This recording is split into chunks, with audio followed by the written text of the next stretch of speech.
What's up, guys? Today I have an initial impressions video, I guess, for you guys. It's not really an unboxing because this bag I have here came in a box with some other stuff and I already opened it and everything. But I just kind of like an initial impressions video on this particular bag. This particular bag is Tag Chaos. I think they still call it a 3-day assault pack. I'm not going to really start doing initial impressions on like every bag I get or whatever. But this particular bag serves a specific purposes for me that I kind of look for in a tactical bag, so to speak. And I figured, this is also kind of just like a philosophy video of what I look for in gear. The reason why I got this bag initially was because my friend had actually linked me to the GoRuck website.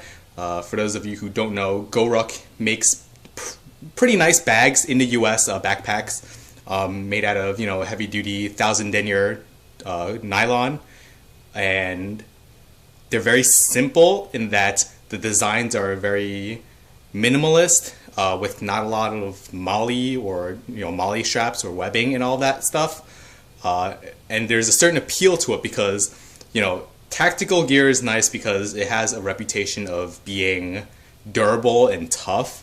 But at the same time, when you carry these things in like an everyday environment, having tactical gear, I don't know, it makes you kind of stick out a little more. I mean, at least for me, I feel like I stick out a little more than I would like.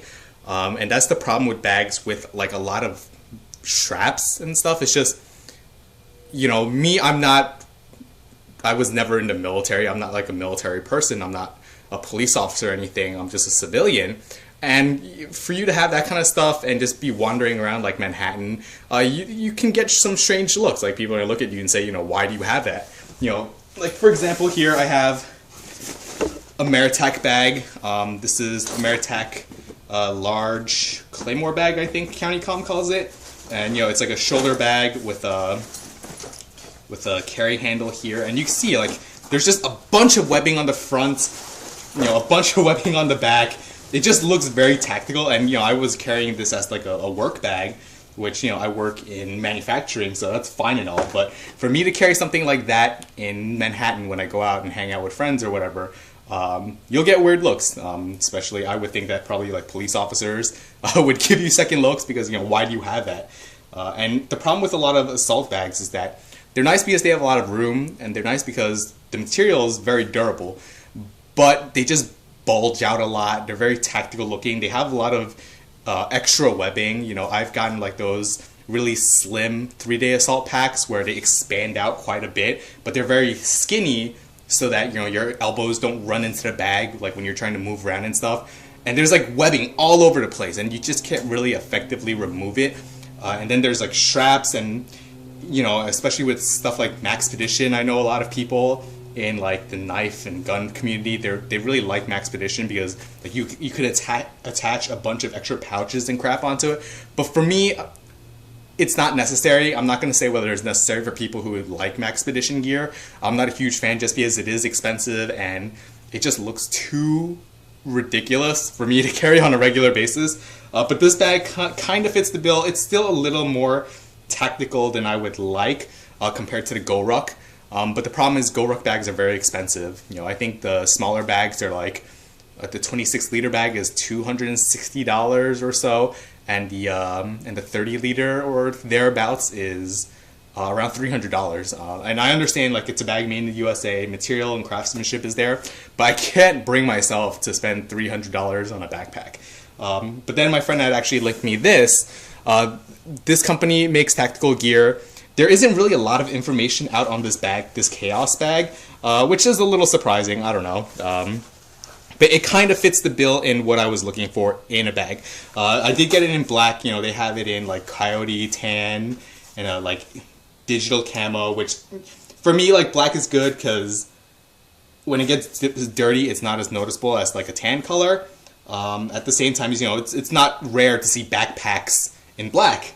One thing about this bag that actually surprised me is that it is a lot wider than I was expecting. And I think the GoRuck is actually a little slimmer.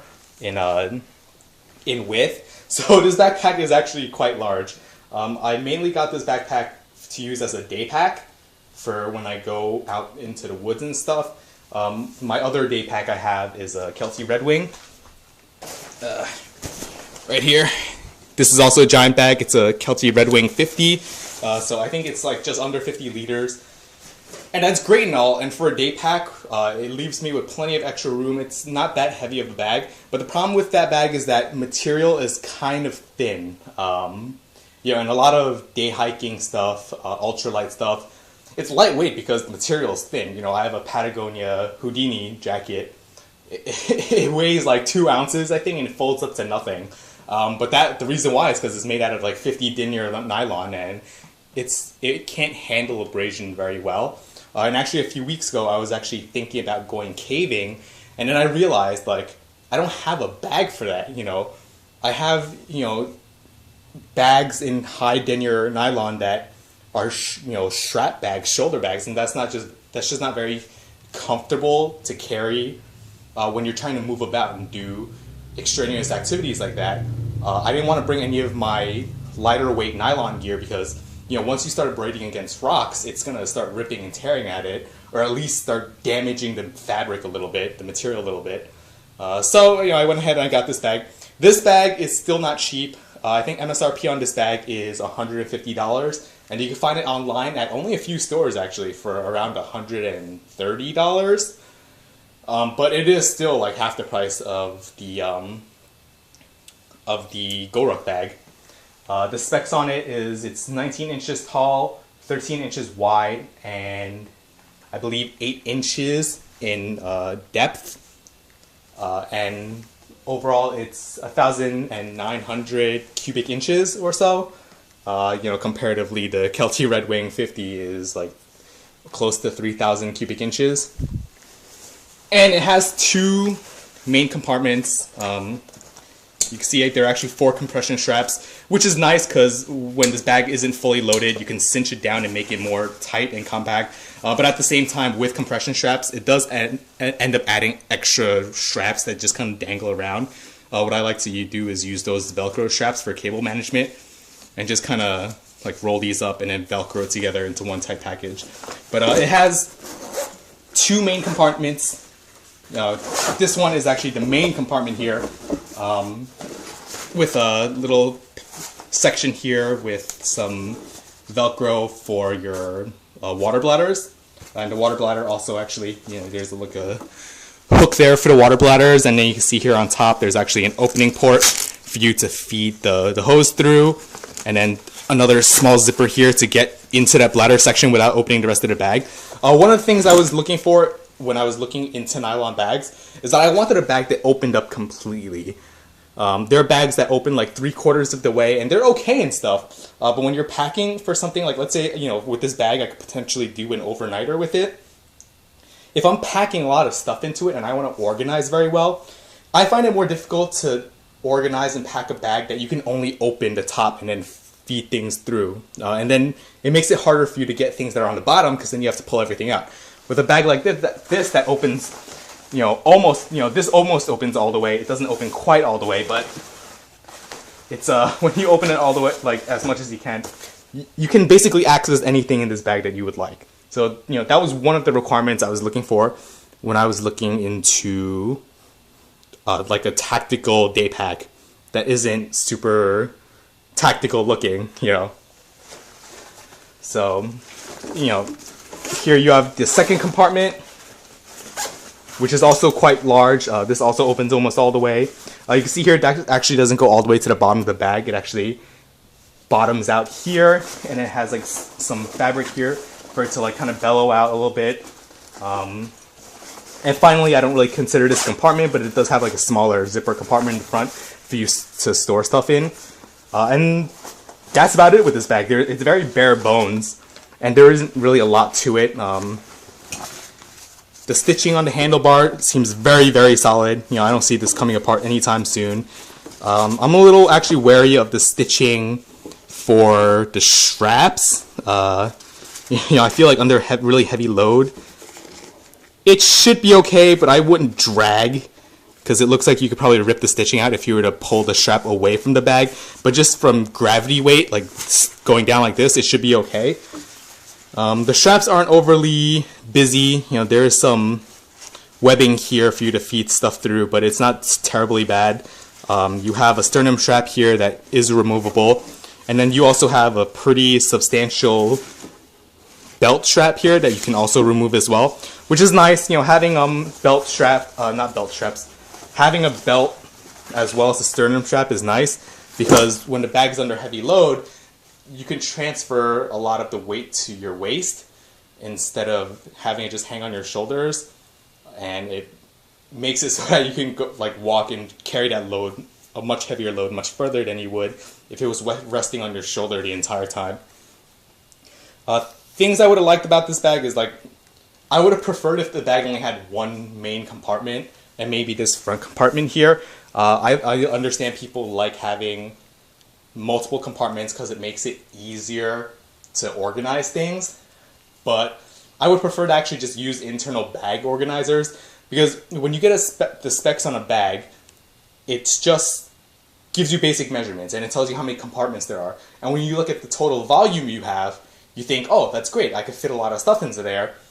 But sometimes when they do that, they're including everything, all the compartments, and if you want to fit a larger item in there, you can't, because realistically there's a piece of fabric in the middle between the two compartments and it doesn't allow you to fit larger items in there. That's why I would prefer just one main thing. You know, bags like this where it's just one big compartment in there, I prefer. There's less organization in this, obviously, but if I want to organize things, I will just get additional pouches or travel bot cubes and just organize it that way. Tag itself, I believe they have a lifetime warranty on this bag, so it should be pretty good. It's the same with GoRuck, actually. GoRuck has a lifetime warranty, which I would probably trust more than Tag's lifetime warranty. I'm not really sure about Tag as a company. Tag stands for Tactical Assault Gear, I believe. But I don't see any reason why they wouldn't honor that warranty from use. Maybe not necessarily abuse, but one of the nice things about GoRucks is that, they do encourage not really abuse, but very heavy use of their bags, and they'll warranty it with no questions asked. But yeah, this bag overall, it's a lot bigger than I thought it would be. Sometimes you look at numbers and measurements, I feel like the width is a lot larger. But because it does have the 4 compression straps, it really shouldn't be a problem. You can see here, there's also a patch of Velcro here for you to stick name tags or whatever, a flag, whatever. Like I said, it is 1,000 denier nylon, so it is very heavy, but at the same time, that gives you a good peace of mind. I did try putting this onto my bag, not really under load. The straps are quite comfortable. You can see they're pretty thick. The padding is pretty thick and substantial. And also on the back here, it's I believe, no, there isn't. It's just pure padding here. I thought maybe there was like a plastic frame sheet in there, but there isn't. It is just pure padding, but it's like pretty thick. I'd say it's at least half an inch thick padding, and I would think it's pretty comfortable, and it'll protect your back really well against any sharp things poking into the back of your back when you load up the bag. So yeah, just the first impressions. It's a good bag. It's a little pricey at $120, but I believe this bag is also made in the USA. Yeah, you can see here the tag. If you're interested, that's the company's phone number, the name, the pack, and the barcode, and made in the USA. So, for a bag that's comparable to the GoRuck bag, $120 that I paid for, not bad. I may think about getting a GoRuck bag in the future when funds open up more, but we'll see. I mean, if this bag works out for what I want it to, then I'll probably just leave it at that. I see no reason why this bag won't last me the rest of my life. So, hope you guys enjoyed this video, and thanks for watching.